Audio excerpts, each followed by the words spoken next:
sequential topic. Each lecture builds on the previous lecture. So I want to be very careful. The readings for today, I'm calling class 10, will also be readings for class Monday. In other words, you will not have any new readings for class on Monday, right? The readings are going to be the same.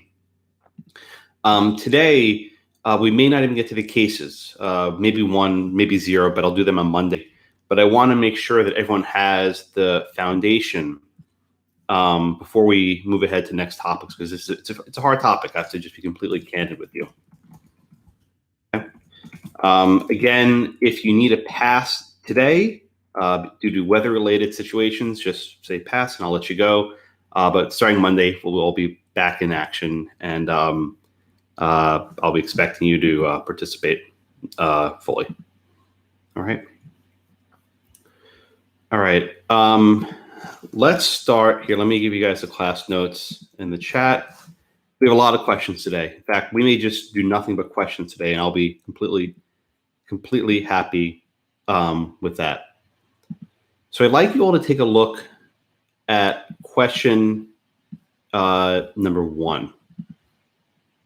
Okay, and this is not, the clicker is giving me difficulty. It's not letting me open the thing. All right, question number 1 is not new. We did it last class, so you should have no reason to get it wrong. Well, people might, but I want you all to just answer it and move on quickly and ahead. All right, so question number 1. Go. To A and his heirs, or from O to A and his heirs. What interest does A have? Okay. And I'll give you 30 seconds for this one because we've already done it.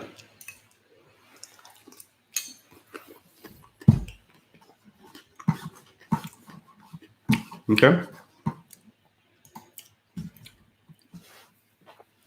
Can someone please remind me who's next? Someone. Someone raise your hand. Is there no one next?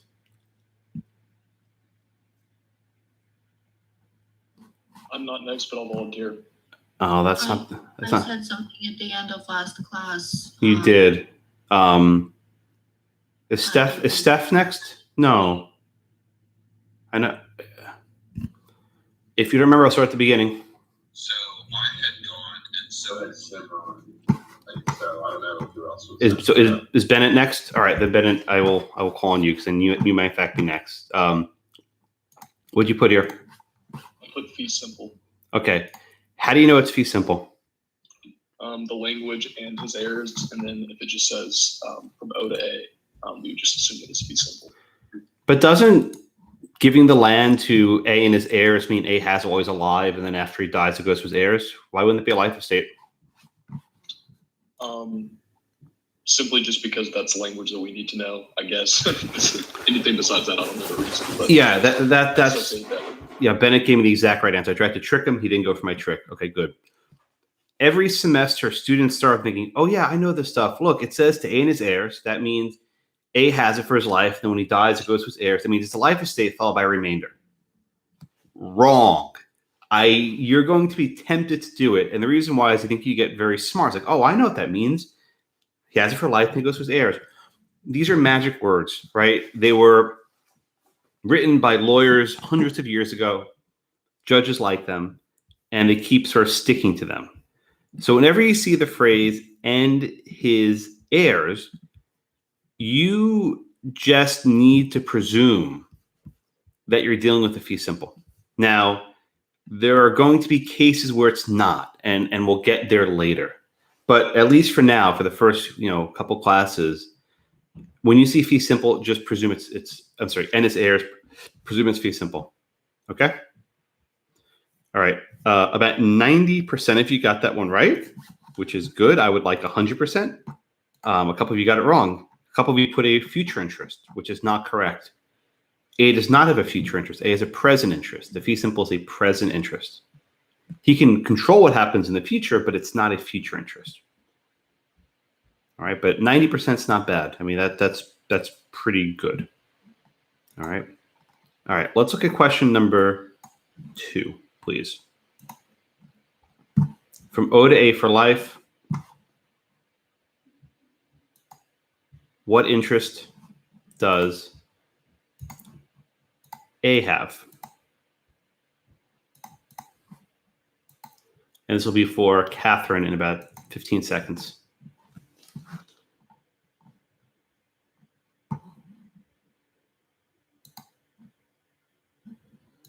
All right, Catherine, here?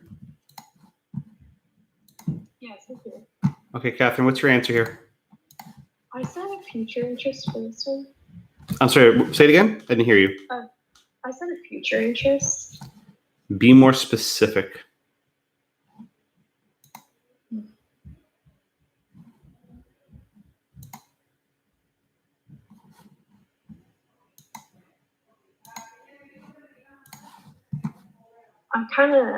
I'm just gonna be honest, I'm a little bit confused with this. Check your notes. We did this exact question last week. This is not new, or on Monday. We did this exact question. I copied it verbatim.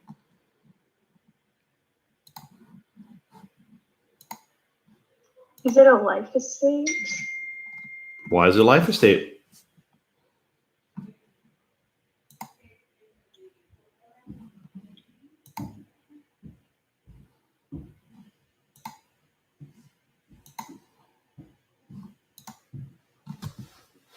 What's a life estate, Catherine?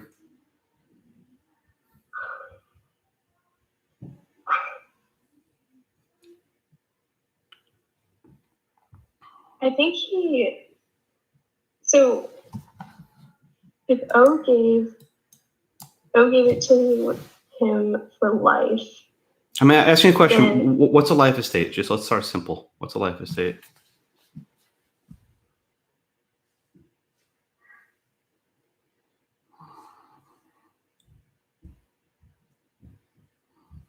No, I'll move on. Oni, are you here? Yes, I'm here. What's a life estate, Oni? This means that the property that they're being given, that person holds it for their life. Okay, good. For their life, right? So what is the duration of the estate in question number 2?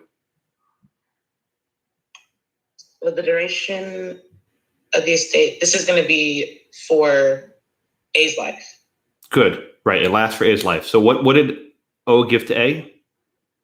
O gave to A life estate. Okay, very good. That's correct. Again, about 90% of you got that right. A couple of you wrote future interest, which is wrong. It's not a future interest. A couple of you wrote present interest. That's not wrong, but it's not specific enough. One of you put a remainder. That's not right at all. That's wrong. All right. Again, these are questions that should come from your notes. If you're getting these wrong, then your notes are wrong. At a minimum, you need to have your notes clean. I can't fix that for you if your notes aren't clean. All right. Thanks, Owen. You appreciate that. All right. Let's look at question number 3. Again, the same question last week. I'm not giving you anything new. Question number 3 is from O to A for life, comma. Pay very close attention to the commas, my friend. They're gonna help him. From O to A for life, comma, then to B and his heirs. What interest does B have? And this will be for Raymond.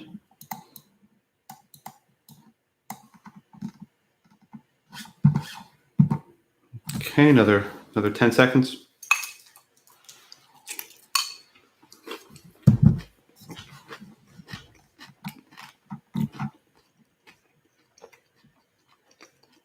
All right. I got everyone. Raymond, help us out here. What interest does B have? Oh, you're in the classroom. Gotcha. I see you guys waving very, very graciously. Go ahead, Raymond. I put remainder. Okay. Now here comes a hard question. Why is it a remainder? Because it's a future interest. So when the person who has the life estate dies, it will pass to B. Okay, so you're like 90% of the way there. There are going to be many future interests we're going to study. So you can't just say because it's a future interest, right? Because there are going to be other kinds we're going to study. But the second thing you said, I think, is actually much closer. So say the second part of your answer. How do you know this is remainder? Because they receive the life estate after the person with the life estate dies. Okay, good. All right. So let me give you a definition of a remainder. I didn't give this to you last class because it was going to confuse you. A lot of you asked me about this after class. I didn't want to do it because I didn't have time, but I'll give it to you now. Okay. A remainder is a future interest that follows a life estate. Okay. A remainder is a future interest that follows a life estate that goes to a third party. Huh? Just follow me here. The remainder is a future interest that follows a life estate that goes to a third party. What do I mean by that? We have three people in this question, right? We have O, we have A, and we have B. O is the grantor, right? O is the original person giving the property. A is the grantee, right? He received the life estate. Who's B? B was not one of the original two parties. He was a third party, right? Literally a third party. When the future interest after a life estate goes to a third party, we call it a remainder. Now, Josh, why are you making this so complicated? Why can't you just say a remainder is a future interest after a life estate? Because the next question, what is here question 4 was question 7 last class. I just renumbered them to make it easier, right? It's possible that after life estate, the future interest is not going to be a remainder. Might be something else. Might be something else. All right. Any questions so far? We'll get to the question 7 in about 30 seconds. Okay. So about 70% of you got a remainder for this question. A few of you didn't. A few of you got it wrong. A couple of you, again, wrote future interest. My friends, if you're writing future interest or present interest, you're not giving me enough. I need to know the name. There are a lot of different kinds of future interests. Now, a couple of you wrote fee simple. Was that what you're going, Derek? Yeah. Okay, yeah. I'm going to get there in 1 second. I got you. Don't worry. Right. A couple of you wrote remainder and fee simple, which is actually an even better answer, right? Remainder is not wrong. Remainder is not wrong. Remainder and fee simple is even better, right? How do you know it's remainder and fee simple? Because you see those magic words, and his heirs. You see what I'm telling you, right? When you see those magic words, and his heirs, you just have to, like, a flag in your head that says fee simple. And I want to just get you the terminology correctly. It's a remainder in fee simple, IN. Why is it in fee simple? I don't know. This is how lawyers write. It makes no sense. But you have to just start talking like me. I'm sorry. It's a remainder in fee simple. So we say that A is a life estate, and then B has a remainder in fee simple. The present interest is a life estate, but the future interest is a remainder in fee simple. And that's just how you have to start speaking, right? You just have to learn this lingo that we're using. It's not natural, but that's how we talk. I'm sorry. All right. I the second I saw your hand go up, I knew exactly what you're going to ask. But you're right. So about 20% of you got remainder of fee simple, which is like the A+ answer. Remainder is correct. I'll get you an A. But the remainder of fee simple, that like bumps you up to the A+. Okay. The next question will illustrate. Actually, you know what? I'm going to tweak. I'll make a question 4A and question 4B. All right, just to make it a little bit more interesting to help you with. I'll make this question 4A. I'll make a question 4B. Improvising on the fly. Okay. All right, so take a look at question number 4. And I'm just changing it a little bit to make it in response to a couple of you put a minute ago, which was good. Okay, so let's do question 4A first. We have this transaction. From O to A for life, comma. Please always just trust me. Pay attention to the commas because that separates each clause, right? Each clause will always have a comma separating it. From O to A for life, comma. Then to B for life, period. So my first question for you is, what interest does B have?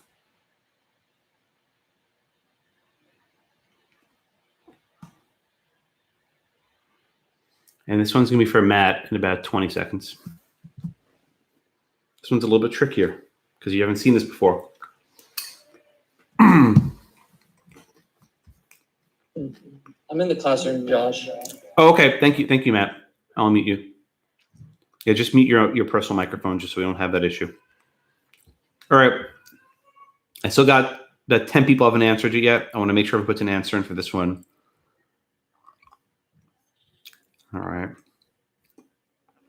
This one's tricky. I understand. This is why 4 of you came to office hours and asked the same exact question. Like, okay, don't worry. I'm going to get to it. I promise. All right, Matt, I'm going to stop the clock. I think everyone's running. Everyone got their answer in. So let's just take this one step at a time, Matt, okay? Okay. From O to A for life, let's start the easy one. What does A have? What's the present interest? I would say a life estate. Okay, good. Yeah, that's easy. We've done that 100 times already. A has a life estate. Okay, then we get to the comma. Then, when you see the word then, we're talking about what happens in the future, like today, this, then that, tomorrow. The word then is your signal that we have a future interest, right? Whenever you see the word then, excuse me, then is your signal that you have a future interest, okay? So, Matt, help us out here. It says then to B for life. So What is B's interest? My answer, I put remainder in life estate Remainder in life estate. Why is there remainder in life estate? because the way I see it, that B has a future interest, but he doesn't have a future interest to the fee simple. He only has it to the life estate. Okay. So let's just map this out, right? Let's say that A dies tomorrow, right? He dies on Thursday. What does B get on Thursday? He gets the property. In what estate? In what interest is it? In life estate. Aha. Does B get to leave it to his heirs? No, it would go back to O because of reversion. Oh, no, you said the other question too. Okay, you killed it. Okay. All right. Nailed it. 100%. Very good. So the answer to the question 4A, which only a couple of you got, about a third of you got, about 11 of you got this right. It's remainder in life estate. Okay, actually, one more got it. Remainder in life estate. So a couple of you got this one. Okay, good. Not half, but less than half, which is better than expected. Let me just explain what Matt just said because he gave me a very good answer. I want to make sure everyone understands this point. We have here a present interest in life estate, which goes to A. We all agree on that one. Okay. Then, the word then tells us we have a future interest. Then, to B for life. It doesn't say to B in his heirs, right? Look at question 3 and question 4. Compare them. Question 3 says to B in his heirs, right? We know that's a remainder in fee simple. But here it says, then to B for life. Then to B for life. It's not a remainder in fee simple. We're dealing here with a remainder in life estate. So we're stacking. We have a life estate followed by a remainder in life estate.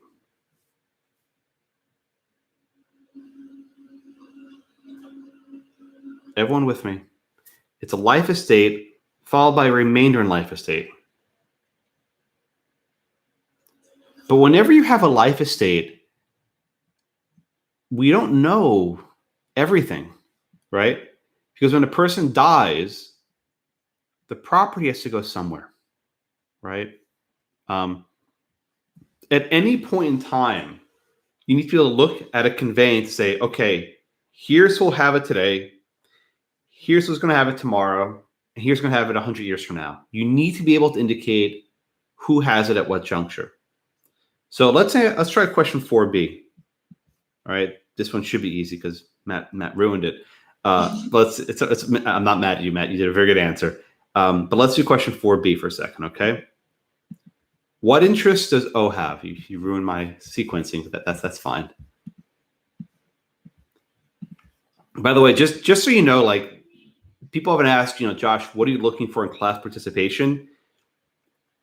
The best students, and not saying anyone in particular, is when you anticipate my next question, right? I try to lay out the questions to lead to a certain point, right? It's like, think of like, Hansel and Gretel, the little breadcrumbs, right? I'm giving you breadcrumbs to get you to the next point. And if you see where I'm going, that's like, okay, then you got it. If I need to ask 15 questions to get there, it means you're not seeing it. So the key, I think, to any classroom is to sort of see where the professor is going before they get there. And that's wonderful. All right. This one's going to be for James in about 5 seconds. Everyone, please get your answers in. This is not 100%. People didn't hear what Matt said. I guess fair enough. All right. I'm going to stop it here. I got everyone in. All right. James, are you here? James? You in the classroom? No? Natasha, are you here? Yes, I'm here. Okay, thanks, Natasha. So help us out here, right? So again, here's my hypo. A dies on Thursday. B dies on Friday. What happens to the property after B dies? A reversion, so it would go back to O. Okay. Why does it go back to O? Does it say that? No, but B didn't have a fee simple. He only had a life estate. Right. No, you're right. But how do you know that it goes back to O? What in the transaction tells you that? Because it says from A to A for life, comma, then to B for life. It doesn't say then back to O, right? There's nothing about O. How do you know? That rhymes, right? How do you know it goes back to O? Because it only says for life. So what? But how do you know it goes back to O? What in that transaction tells you that?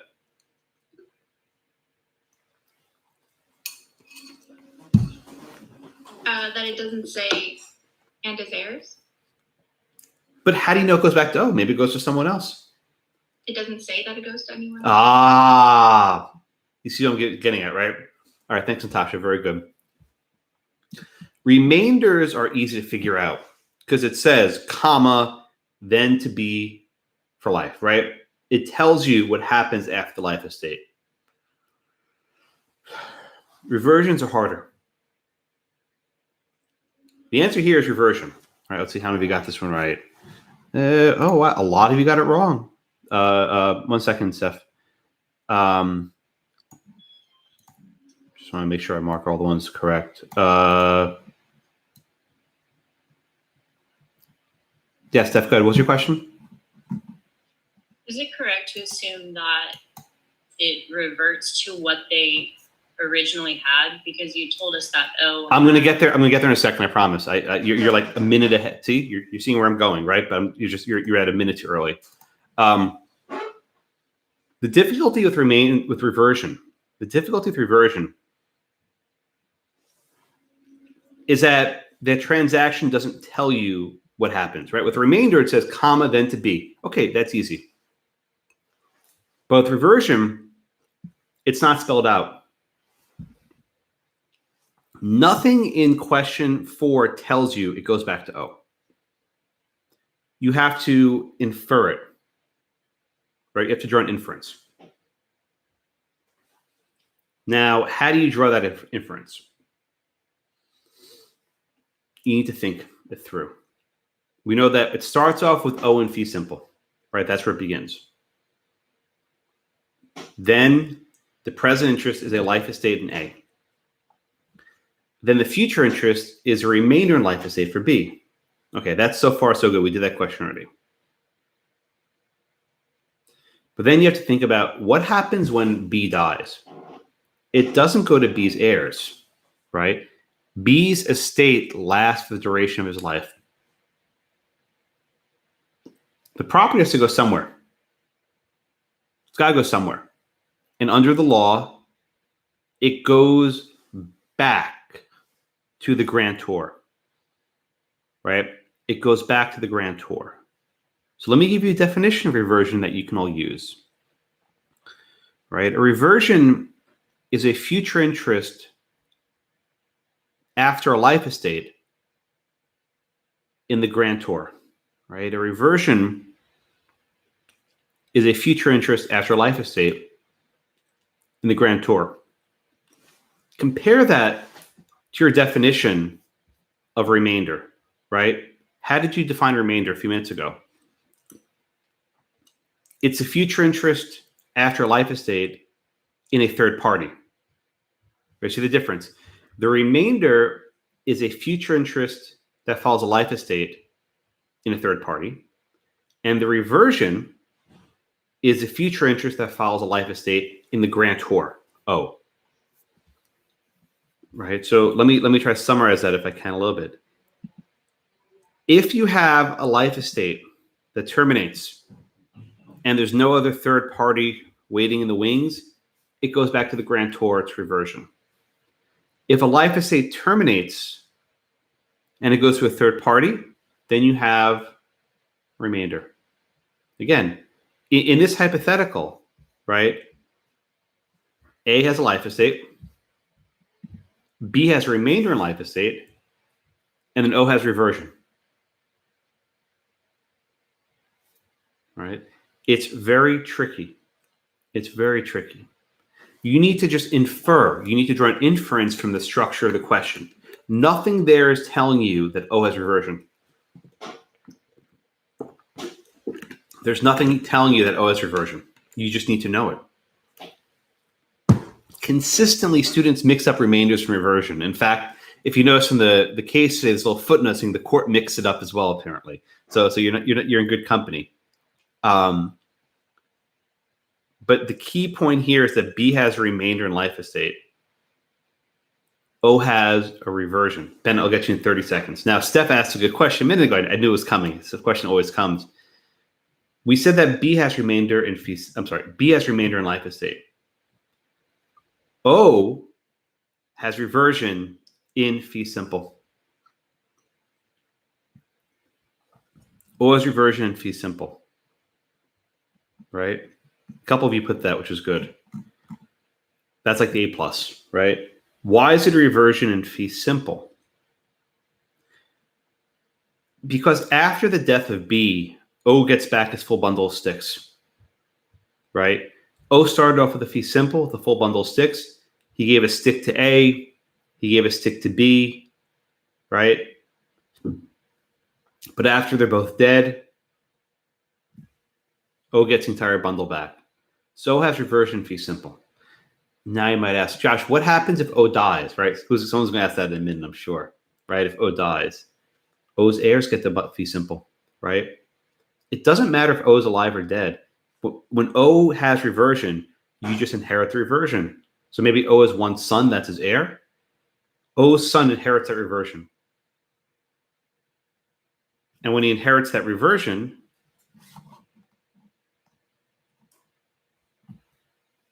he's just waiting, right? O's son is just waiting for B to die. And as soon as B dies, he gets his fee simple back. That's intense, right? All right, I see a lot of hands. Steph, did I answer your question for a minute ago? I want to make sure I got your question answered. Yes. Okay, good. I knew it was coming. I always get that question around now. Okay, I got 4 hands. I see Bennett, Emily, Tyler, and I see Zach. So we'll go one after the other. Bennett, go ahead. Okay, I just want to make sure that I'm thinking about this correctly. I know you use the term grantor, but as far as the person who's holding the future interest, it's the transferor, No. it's reversion. If it's the transferee, then it's remainder. Let me be very careful with terminology here because it's important. When the when the future interest goes back to the grantor, right? Oh, it's reversion. Now you said instead of grantor, transferor, it's the same thing, right? That's the OR, it's the giver.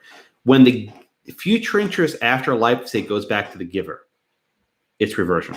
Now, keep in mind, it said after a life estate. There are other kinds of estates we're going to study. It's not always going to be a remainder reversion, but when you have a life estate, and then after the life estate, it goes back to the grantor, it's reversion. Now, please, I'm not talking to you, Bennett. I'm talking in general. I'm sorry, Mitchell. No, Bennett. Mitchell's next. Please, do not say revert. Say goes back to. Why? Because there's something called a reverter. We'll do that maybe in a week or two. Do not say reverts for a verb. Please, you're going to kill yourself if you do it. It'll be really bad. Just say goes back to.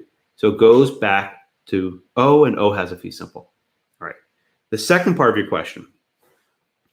If the future interest does not go back to the grantor, it goes to someone else, some third party, right? Anyone else who's not O or A is a third party. And I'm leaving it open because it gets more messy. But if there's some third party that gets it, we call that person a third party. And if the future interest goes to a third party, it's a remainder. We're going to have questions where it's not clear where it goes. And you're going to struggle. You're going to struggle. I don't use the word lightly. You're going to struggle on whether something's a reversion or remainder. It's going to be hard. And I'm going to tell you now, it's not always clear. I'm going to give you questions where I don't even know the answer because it's such a messed up case that the judges don't even agree, right? There are dissents. Look, there are dissents in these cases. It's not like these are clear. People don't agree if it's a fee simple or life estate, right? People don't agree if it's a reversion or remainder. It's often not clear, especially when you have people who are not attorneys writing in their own hand wills, right? Because you know what they don't know what we don't know what we're doing, right? Imagine poor Jessie Lai trying to write her will. She didn't know the right words. So my short answer to you is you have to sort of struggle through it and figure out where the future interest is going at each juncture. Does that answer your question? Yes, it does. Thank you. Okay, Emily, you are next. Go ahead. Thank you. My question was about properly understanding what a reversion is. Is it correct to say that a reversion, at least the way I've organized it in my mind so far, is to think of a reversion as an interest rather than a transaction? Because I was thinking of it as a transaction before, and I think that's why I got. What do you mean by transaction of interest? I'm not sure exactly what you mean. I guess I didn't think of when the property goes back to O after B's life estate terminates. Right. I was thinking that O had a fee simple to start with, and that's correct, right? Correct. So O had a fee simple to start. That's correct. Okay, so O had a fee simple to start with, and I thought that it going back to O, that act of going back was a transaction. I didn't think. Okay, no, I got you. Okay, now I figure out what you're saying. Okay, so so Emily, I want you to answer these questions based on the time in which they're written. Don't actually try to forecast what happens in the future. Okay, when B dies is reversion. That's not what I want you to think about. What I want you to think about is that at present, O has reversion. It's a future interest he has right now. Remember, this is the Gruen versus Gruen case, right? The painting case. The father gave an inter vivos gift of the remainder to his son. It's a future interest, but one you hold in the present. The second that O writes out this conveyance, this transaction, he has in his hand a future interest in reversion. B has in his hand a future interest in remainder, right? So I know exactly what you're doing. Don't think about there's a reversion, a transaction, to use your words, at some point in the future.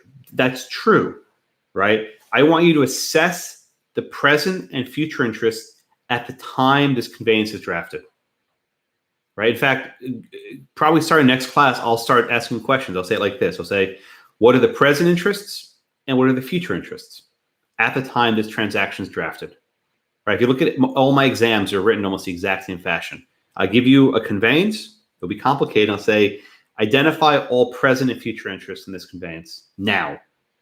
I might ask, assess the state of title in 20 years, or tell me the state of title after A dies. I can do that also. But for now, I'm just saying at the time it's drafted, what are the present interests that are held, and what are the future interests that are held? Does that clean up your question a little bit? Yeah, I believe it does. Thank you. Okay, thanks, Emily. Okay, Tyler, I think your hand's up. Okay, you're in the classroom. Gotcha. Okay, go ahead. So I understand that, I read the note, the life estate per Ultra V. Yeah, okay. Yeah, I was going to get there in a minute, but I can do that now. Right, so there's yeah. Is there such a thing as a reversion in life estate? Yes. Okay. Yes, there is. All right, so he said, I'm sorry? How?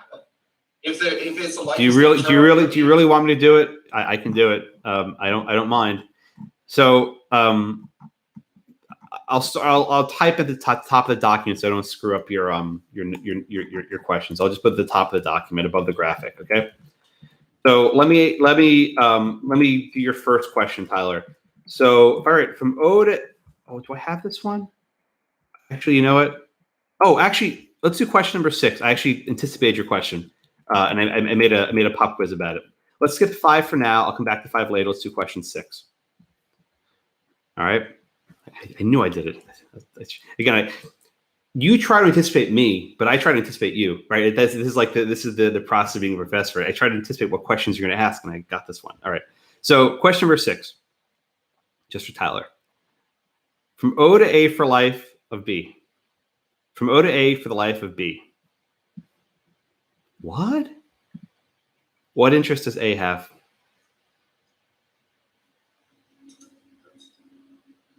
Yeah.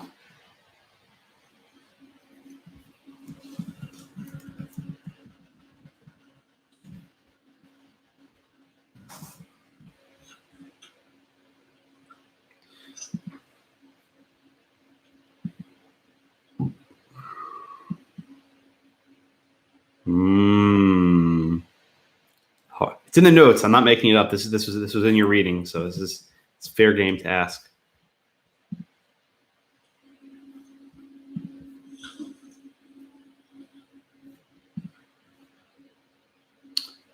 Oh boy. Let's see. That was. All right, now I'll call on Tyler because this was his question. And oh man, I only got 23 answers. 5 more seconds. Put it in. I gotta move on. We have full class today. All right, Tyler. What is this here? What are we dealing with? I answered it life estate conditional, but I think that's wrong. A life estate conditional. What is that? I have no idea. All right. Who knows what this is? You can raise your hand. Okay. Cass, go ahead. Life estate per I'm probably butchering. You are. That's okay. That's okay. Yeah, I'm French. I can't do French either. Per Autry. I'm not sure if that's okay. how you say it. But the answer to question number, was it 6, right? The answer to question number 6, and I'll just fill it in for you. It's the life estate per Autry V. It's French, and I don't care if you can pronounce it. Just be able to spell it. It's basically a life estate measured by B's life that A has, right? So let's say you give the life estate to A, and the next day B dies. A's still alive, but B's dead. A loses it, right? It's a life estate measured by someone else's life. Imagine. I'm sorry. I hear someone talking. If you have a question in the class, please, if you have, just ask. I'd be happy to answer. Just the whispering can be a little distracting. I'm sorry. What was that? I didn't hear what you said. I was just saying. I thought per ultra V was when a life estate holder gave their life estate to someone else, but it's actually just any life estate measured by another's life. Yeah, estate. the example we gave is like a specific aspect of it, but the broader definition is a life estate measured by someone else's life. Usually a life estate is measured by A's life, right? But here you can do it by someone else's life. A life estate per autre V. So, imagine, just to give you an example, imagine that, B is a grandfather and A is the grandson, right? So you know what? I'll give this property to the grandson as long as the grandfather's alive. When the grandfather's alive, the grandson loses it. You can do that. All right. So that's question 6. This comes up every now and then in an exam. Not always, but every now and then I ask about it. So just make sure you know the term life estate per autre V. Now, Taylor said a conditional life estate. Oh boy, don't use the word conditional. That is, we do so many conditions in this class, you're going to hate me. So just get that out of your notes for now. We'll do that next week. I promise. I feel bad. I keep warning you, don't do this as it gets worse, but I have to give you these warnings. Otherwise your notes turn into a complete disaster.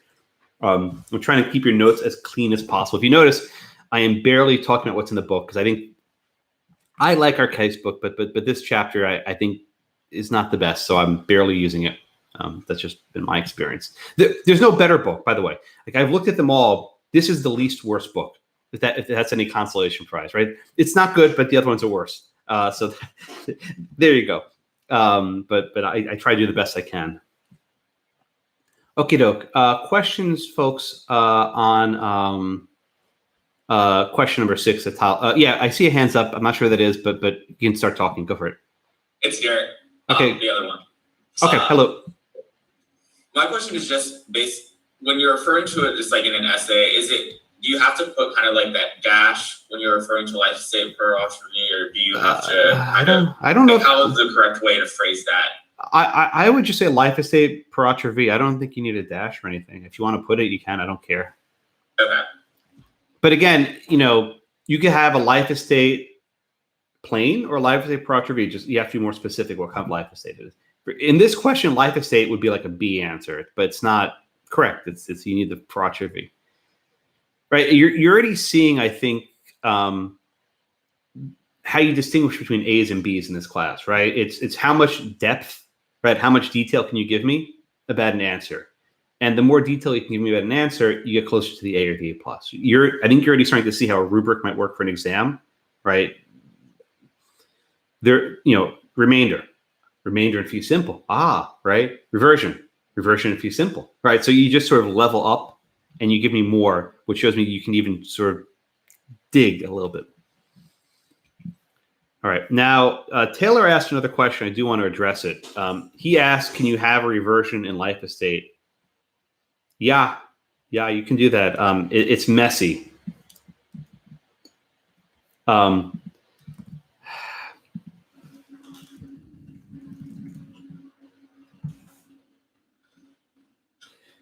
Right. So I wrote something that I don't want you to keep in your notes, but I want to see what happens just to take Taylor's example, right?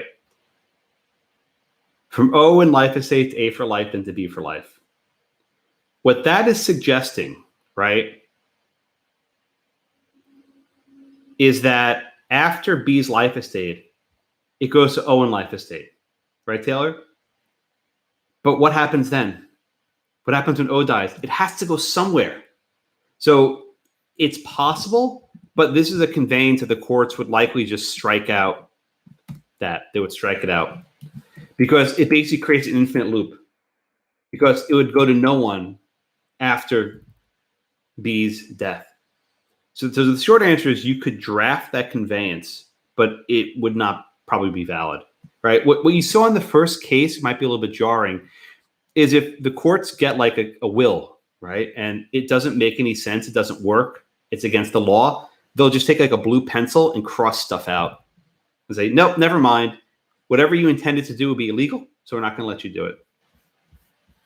So can we say that it exists conceptually, but we're never going to encounter it? Oh yeah, that's an easy question. Yeah, I mean, you could do reversion life estate, but it would make no sense and it wouldn't work You can do it. Right. Look, people write lots of crazy stuff, right? You'll see my exams. I make up these convoluted hypos that will just make your head hurt. But that, what you propose, is pretty rare. I don't think I've ever asked that on an exam. I've done similar things, but not exactly that. All right, Zach, I see your hands up. Go ahead.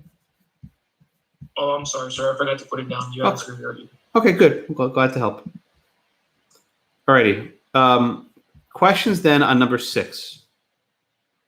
Yes, Bennett, go ahead.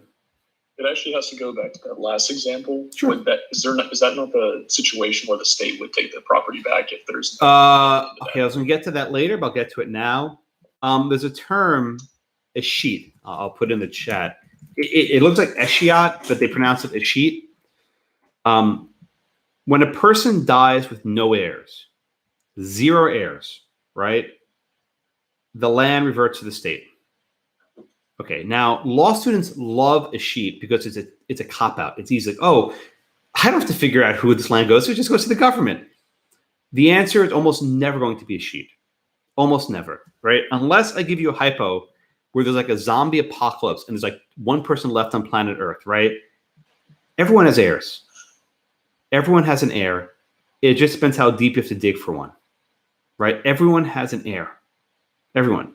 There was a case a couple of years ago, I think your book mentions it, where there was a Holocaust survivor who's basically his entire family was killed in the Holocaust. He didn't know any of his living relatives, and he died without a will. He had a lot of money.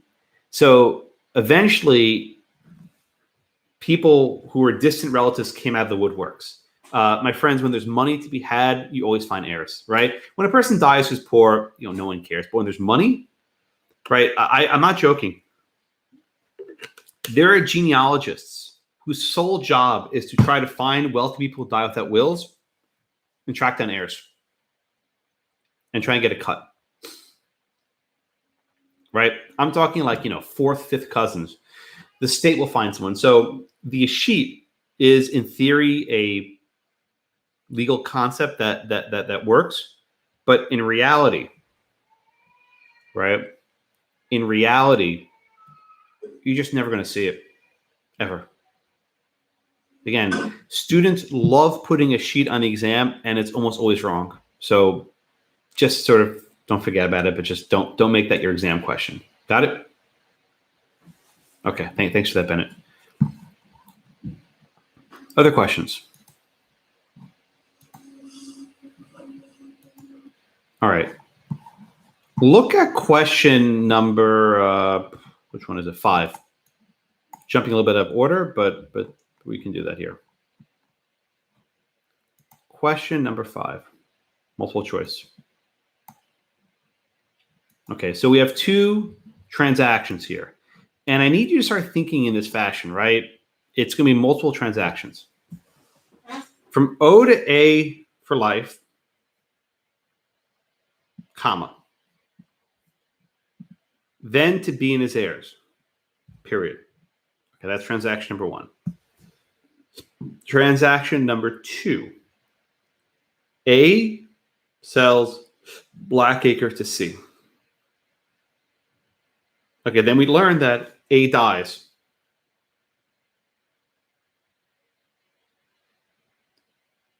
Who wants Blackacre?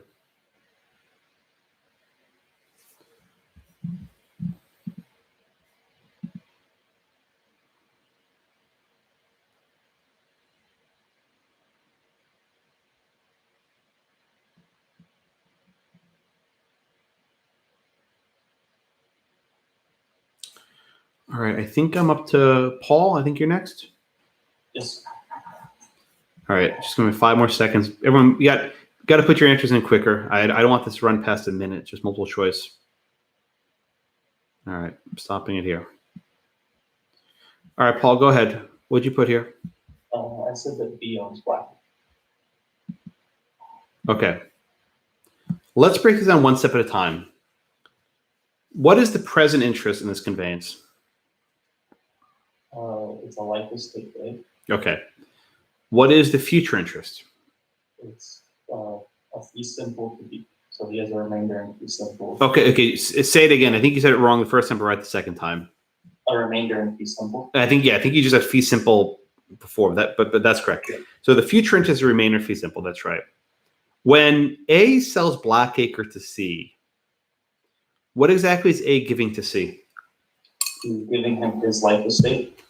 So then, the way that I kind of looked at it was like from question 6, the life estate for Ultra V. Good. He'd be giving him the rest of his life estate. Once A dies, then B has the full fee simple. Yeah. So okay, that's very good. So this is kind of like the life estate per Ultra V. Not exactly, but close enough.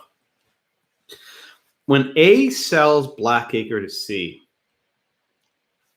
A is giving C his interest in Blackacre. But his interest is not a fee simple. His interest is only life estate. This is a very important point. You can only convey what you have, right? If you have a life estate, you can give a life estate. If you have a fee simple, you can give a fee simple. You cannot give more than you have. So I see hands up in the front row. I got you in a second, right? You cannot give more than you have. So when A gives his interest in Blackacre to C, he's giving him basically a life estate per Ultra V, right? A life estate measured by the life of A. C knows that, right? He's getting only a life estate measured by A's life. He does not have it forever, can't leave it to his heirs. Upon A's death, the life estate terminates. Life estate terminates. And what happens when the life estate terminates? The remainder kicks in. B was called the remainderman. He's just sort of waiting in the background, floating, waiting for A to die. It's gruesome, right? But that's his job. Upon A's death, B's remainder kicks in. B owns Blackacre in fee simple. So the answer here is A. About 75% of you got it right, which is good. Not 100%, but it's good. I'll get your question in the front row in a second. Blackacre. What the hell is Blackacre? Welcome to property. For whatever reason, we don't even know why, law professors for hundreds of years have used a mythical piece of property called Blackacre, right? It's not a real place. There's nowhere called Blackacre. But we just use the word Blackacre to refer to a hypothetical piece of property. You have Blackacre, you have Whiteacre, you have Greenacre, you have Redacre, colors, right? So I will just use Blackacre. I won't even explain why. That's what we do. Okay, so there's a question in the front row. Again, I'm sorry, I can't see your faces because of your lovely masks, but I saw there was a hand up. Yeah, go ahead. Let me unmute you. Yeah. So would it be appropriate to think about the remainders in life estate when you're talking about like the bundle of sticks? So if there's like 5 bundle of sticks and you give 2, A only has 2 bundle of sticks, O probably has 1, and then the remainders, whatever's remaining is with B. A can only give what his piece is to C, and then whenever he dies, it has to revert back. Don't say reverts. You did it. You did it. Don't say the reverts. The remainder goes to Thank you. Whoever, like the next in line or whatever. Yeah. I think that's a very good way of explaining it. I'm sorry, who is that? I'll get it's Garrett. Right. Thanks, Garrett. Let me just repeat what he says. I think that's a very good comment. So let's say we have in this case that it starts with O, who has, say, 2 sticks in his bundle, right? He gives 1 stick to A, which is their life estate, and he gives a 2nd stick to B, which is the remainder. Then A gives his stick to C as a life estate stick. So C has a life estate stick. But upon A's death, that stick goes to B. B now has both the present and future interest sticks, and he gets a fee simple. It merges. So I think that could be one way of looking at it, right? I think that's helpful. But the important point is that it's measured by the life of A. It's not measured by C's life. It's measured by A's life. So if you ever buy a life estate from someone, you realize you're getting something that's very risky. Think of the second case, say the Weedon case, right? This poor woman was given life estate early in her life. No one wanted to buy it from her. Why? Because the second she dies, it goes to someone else. Meanwhile, she outlived everyone. So, it didn't exactly work out. The fear, this woman lived forever. But that's why you do not want to buy a life estate. If someone has a life estate, you do not want to buy it. Zach, I see your hands up. Go ahead. Yes, I'm just trying to make sure I'm conceptualizing this right in my head with an animation, a rather macabre one. Oh, God. Yeah, go for it. That there's essentially that O takes one stick and conveys it to A, and takes another stick and conveys it to B. And the two sticks are connected by a thin piece of string. Oh, God. And A takes his stick, which is the present interest, the life estate, and sells it to C. And then when A dies and literally falls, that string is broken, and the only stick left is with B, holding the future interest. I think I followed that. I think that's close. Yeah, I think that's good. If you didn't follow that, don't worry. But I think I think Zach's just trying to illustrate the relationship between the sticks and the bundle. Right? There is no actual bundle of sticks. Right? This is just a made-up thing law professors use to explain property. But if that helps you, then go for it. I'm gonna get you a packet of those pencils that you can get at Office Depot. Thanks. And you can just tie them all together. If I actually have my office at school, if I ever go there again, I think a pickup sticks, right, which I often use in class. The little pickup sticks when you're a kid. So yeah, but I got them. But thanks, Zach. All right, good. Questions.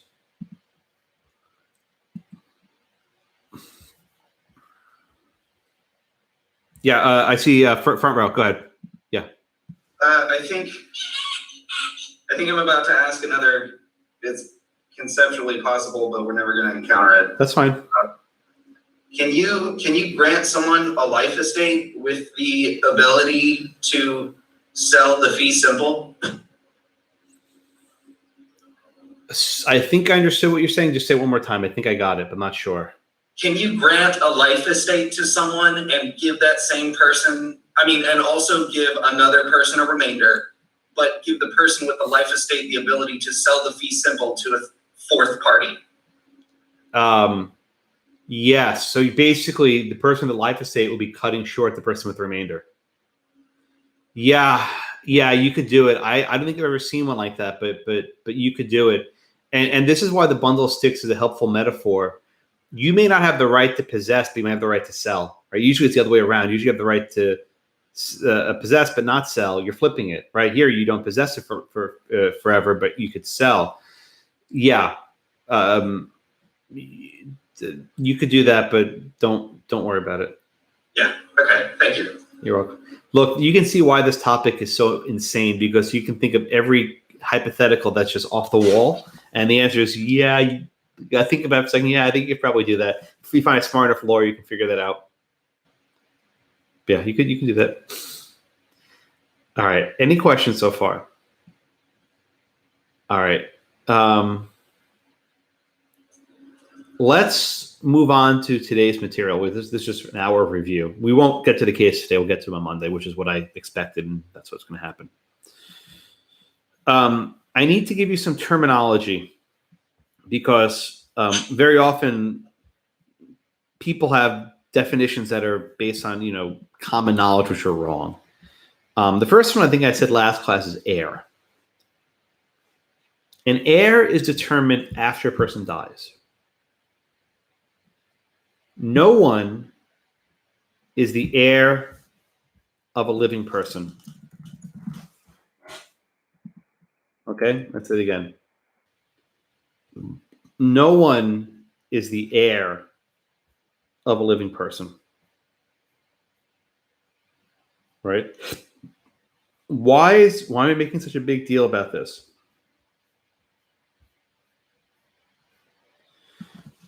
Because invariably, someone will look at a question on an exam and say, oh, from O to A for life, then to B and his heirs, right? And B has 2 children. Say, oh, of course, the children are B's heirs. That's wrong, right? Heirs are not determined until after death. Why? Because maybe B's children will die before B, right? You cannot presume that people live in this class. It's a very violent class, right? In fact, you should presume that everyone dies. Everyone's going to die, and they die violently and suddenly in a very macabre fashion, to use Zach's word, right? Everyone dies violently. Heirs are not determined until death. Do I understand that point? No one is the heir of a living person. It's impossible. So when you see the phrase to A and his heirs, we don't know who A's heirs even will be until A's death. That's why it's not literally to A's heirs. It means he gets to decide what happens. He gets to decide. It's a fee simple. He can dictate who gets it. Maybe he gives it to his children. Maybe he gives it to his neighbor. Maybe he gives it to his dog. I don't care, right? You can do whatever you want with your property. Okay, so that's the first term. There are no living. I'm sorry, no one's the heir of a living person. Just drill that into your mind, and I think you'll be better off this semester. Okay, with me so far. All right. Next piece of terminology, intestate. I-N-T-E-S-T-A-T-E. Intestate. Not interstate, intestate. It's a very fancy word that means you die without a will. Or maybe you die without a complete will. And let me explain both situations. If a person dies without a will, they're intestate. What happens to their property? Every state has what's called an intestacy statute. An intestacy statute. They're called different things, but that's the general category. An intestacy statute explains what happens to property after a person's death. I'm not going to get the specifics now. We'll do that next class. I don't have time for it now. I don't want to rush it. We'll start off next. By the way, just so you know, next class we'll start off with on page 260, the question number 1. We're going to start there for class for next week. So make sure you review that carefully. Question 260, page 260, question 1. We'll start there next week. I don't have time to do it today. I don't want to rush it because I have some stuff I want to talk about. An intestacy statute, right? Now, what if someone dies with a will? Let's say the will's very old, right? Let's say it's a 20-year-old will. And since they wrote that will, they bought a house. And the will doesn't say anything about the house. Even though the person has a will, it's incomplete, right? It's not a current, up-to-date will, which often happens to people. They write a will, they forget about it. The intestacy statute will also handle the property that's not covered in the will, right? It deals with an incomplete will. This was the issue in the Jesse Lyde case, the first case we have today on the reading, which we're not going to get to, right? This woman wrote a will by her own hand, no lawyer, she wrote it by her own hand, and it wasn't so clear. Well, depending, according to the majority at least, wasn't so clear. And so they had to rely on the intestacy statutes. Okay. Intestate is both a noun and an adjective, right? You could say that he was intestate or he was an intestate, right? The intestate died, right? So it can be used to describe a person or it could be the person himself. He is an intestate or he died intestate. You can see it. You can see it either way. Actually, it's an adverb as well. It's used in many different ways. Okay. I'll give you a hint. In this class, everyone is intestate. This is not wills and trusts. This is property. And if someone has a will, it's not complete. So in any question I give you, a person will either be intestate or have an incomplete will, right? There's not going to be a case I give you where there's a perfect will that neatly and cleanly disposes of all property. That would be too easy. I'm not giving you that question. That's too easy. I'm not going to let you off that easy. So just presume the person has no will or there's problems with the will, so it's not enforceable. Maybe it doesn't have 2 signatures, right? Maybe it doesn't describe all the property correctly, right? Maybe it's ambiguous, who gets what. That's the case in the white versus brown case. Okay.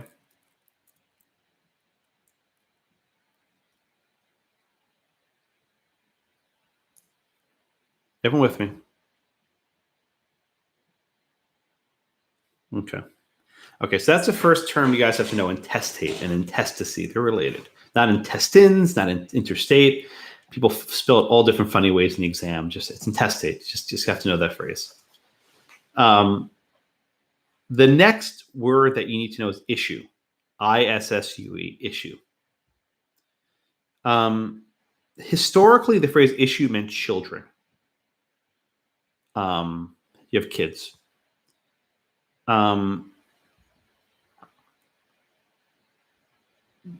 That's how the phrase has been used historically. It means children, but it could also mean descendants, right?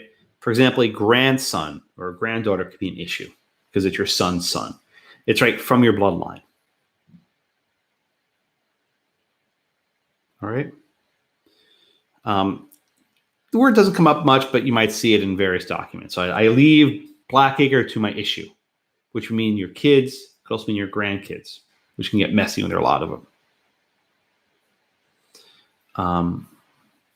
Zach, go ahead.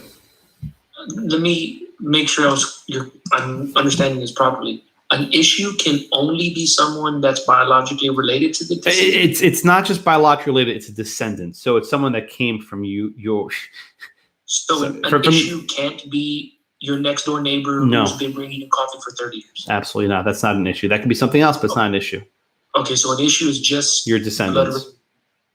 It's from your seed, so to speak. I know it sounds gross, but that's where it comes from, right? It's not your brother, not your sister, not your niece, not your nephew. It's your kids, your grandkids. Okay, right? So it's further down the family tree then. It's your descendants, though. It came from you. In other words, if a person has no children, they have no issue. They can have 15 nieces and nephews, but if they have no children, they have no issue. Right? This is Jessie lied, right? She was a widow without children. She had no issue unto herself. Right? If you're a widow with no kids, then you have no issue. You have no issues at all, right? You have no kids, but you have no issue in this context. Thanks, Zach. All right.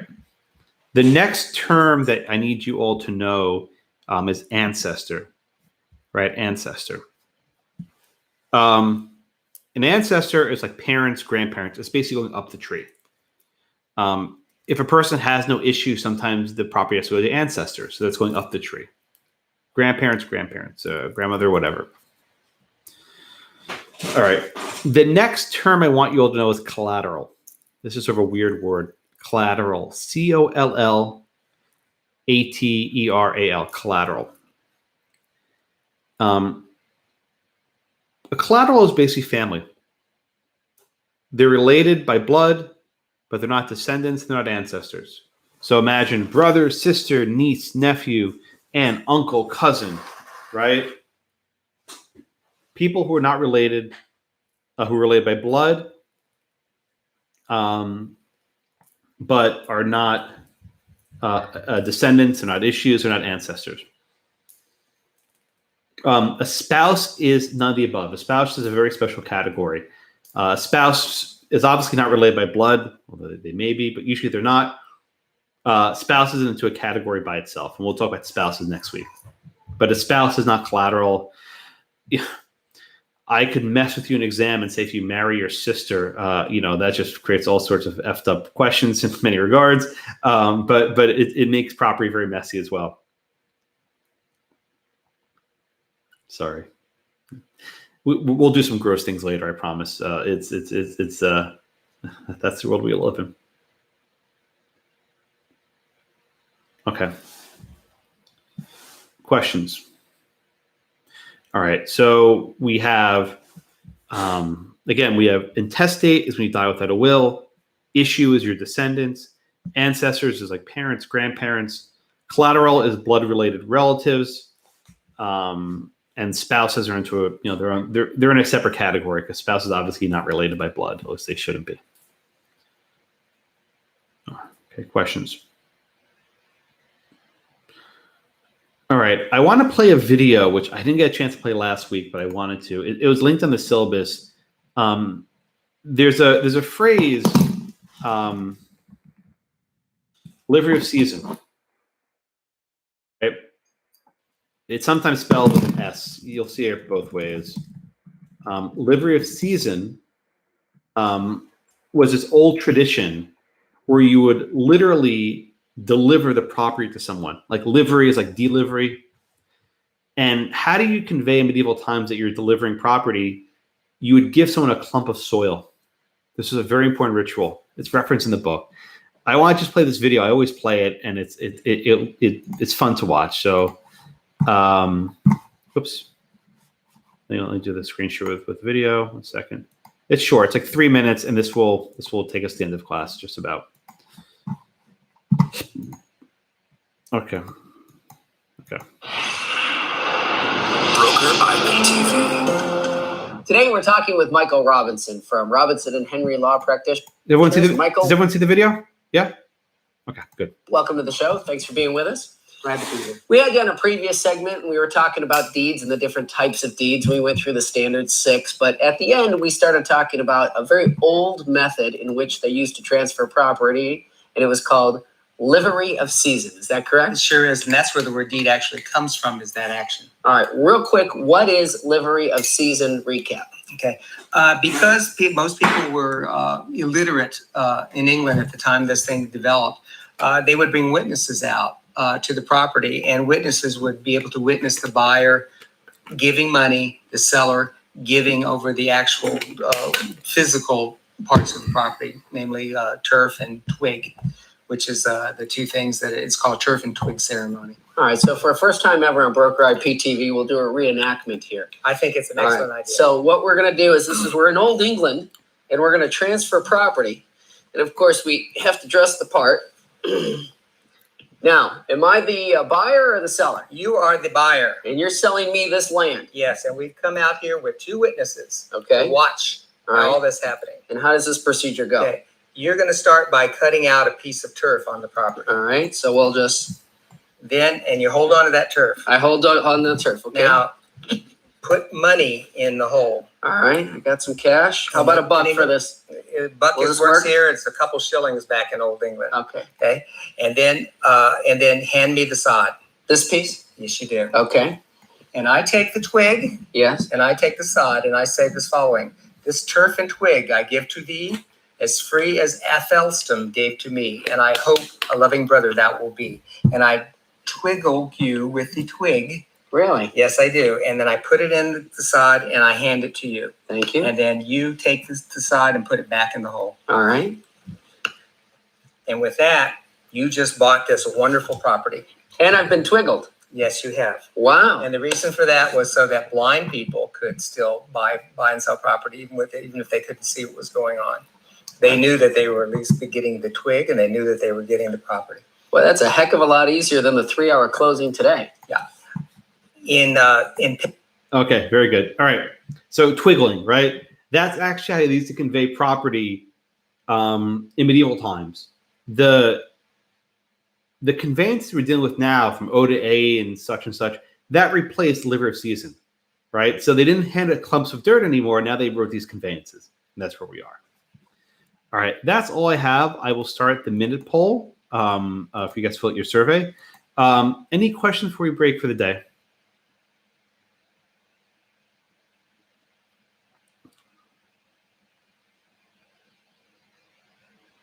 No? Or again, we'll start in class on page 260, question number 1 for Monday, and we'll do the 2 cases, Wyatt and the Weedon case, okay? All right, everyone, have a wonderful weekend. I will see you in office hours around 2:45 today. Otherwise, I'll see you on Monday. Thank you.